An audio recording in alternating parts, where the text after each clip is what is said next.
अल्लाह अल्लाह अल्लाह ला इलाहा इल्लल्लाह। औज़ु बिल्लाहि मिनश शैतानिर रजीम। बिस्मिल्लाहिर रहमानिर रहीम।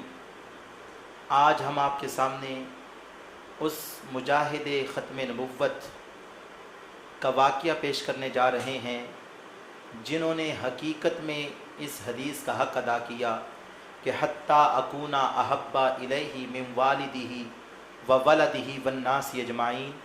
लोगों, तुम्हारा ईमान कामिल नहीं हो सकता। या रसूलल्लाह, कब तक? फरमाया, जब तक तुम अपने वालिदैन, अपनी औलाद और अपने माल व दौलत, यहाँ तक कि अपनी जान से बढ़ के मुझसे मोहब्बत न करो।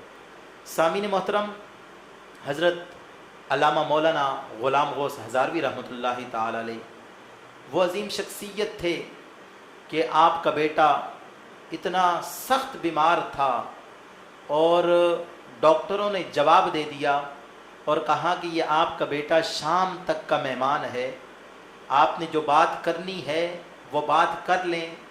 इस बच्चे को जो बीमारी हुई है इसका कोई इलाज नहीं है।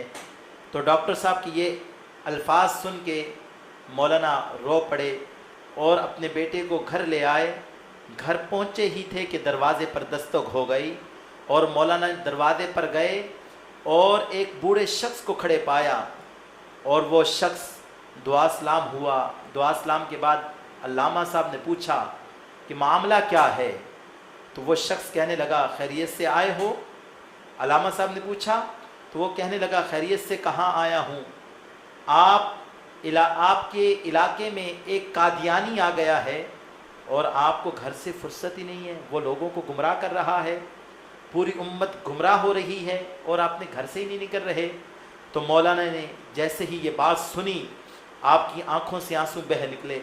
आपने चंद कपड़े, किताबें और ज़रूरी चीज़ें बैग में डाली और चल पड़े उस बुज़ुर्ग के साथ। लोगों ने कहा कि मौलाना, आपका बेटा दुनिया से जाने वाला है और चंद लम्हों का मेहमान है।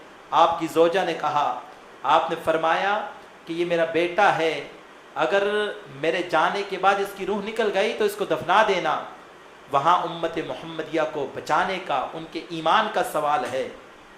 तो मौलाना अपने जवान बेटे को आपने बोसा दिया और गले लगाया और चल दिए और फरमाया कि ए बेटा, बात यह है कि आक़ाए दो जहां सरकार दो आलम सल्लल्लाहु अलैहि वसल्लम के दीन की खातिर जा रहा हूँ। कल क़यामत के दिन हौज़े कौसर पर हमारी तुम्हारी हुजूर के सामने मुलाकात होगी। ये फरमाया और घर से रवाना हो गए। अड्डे पर पहुँचे ही थे तो पीछे से खबर पहुँची कि मौलाना, आपका बेटा विसाल कर गया है, आए जनाजा पढ़ लें, जनाजा पढ़ के चले जाइएगा। आपने फरमाया कि माँ बेटे का जनाजा पढ़ना फ़र्ज़ किफ़ाया है और हुजूर अलैहिस्सलातु वस्सलाम की उम्मत को गुमराही से बचाना फ़र्ज़ ऐन है। आप वापस न पलटे, वहाँ से आगे रवाना हुए, उस इलाके में पहुँचे। अल्लाह ताला ने आपको कामयाबी दी। वो कादियानी मुबल्लिग शिकस्त खाकर भाग गया। तो 3 दिन के बाद जब मौलाना घर वापस पहुँचे तो बीवी कदमों में गिर गई और कहने लगी कि मौलाना, जब आप जा रहे थे तो आपका बेटा आपकी राहें तक रहा था, जब आप वापस आए तो उन्हें मेरा सलाम अर्ज़ कर देना। आपका बेटा ये कहकर दुनिया से चला गया। मौलाना वहाँ से चले अपने बेटे की कब्र पर। जब वहाँ से दुआ मांग के वापस घर आए और सोए तो रात को ख्वाब में देखा और बेटे ने अपने अब्बा से मुलाकात की। कहा, रब्बे मोहम्मद सल्लल्लाहु अलैहि वसल्लम की कसम, ख़त्म नबुव्वत सल्लल्लाहु अलैहि वसल्लम के वसीला से अल्लाह ताला ने मेरी कब्र को जन्नत का बाग बना दिया है। लोगों, वो ख़त्म नबुव्वत का जो मुजाहिद था, वो जो ख़त्म नबुव्वत का पहरेदार था, दुनिया उसे हज़रत अल्लामा मौलाना ग़ुलाम गौस हज़ारवी रहमतुल्लाहि ताला अलैह के नाम से जानती है।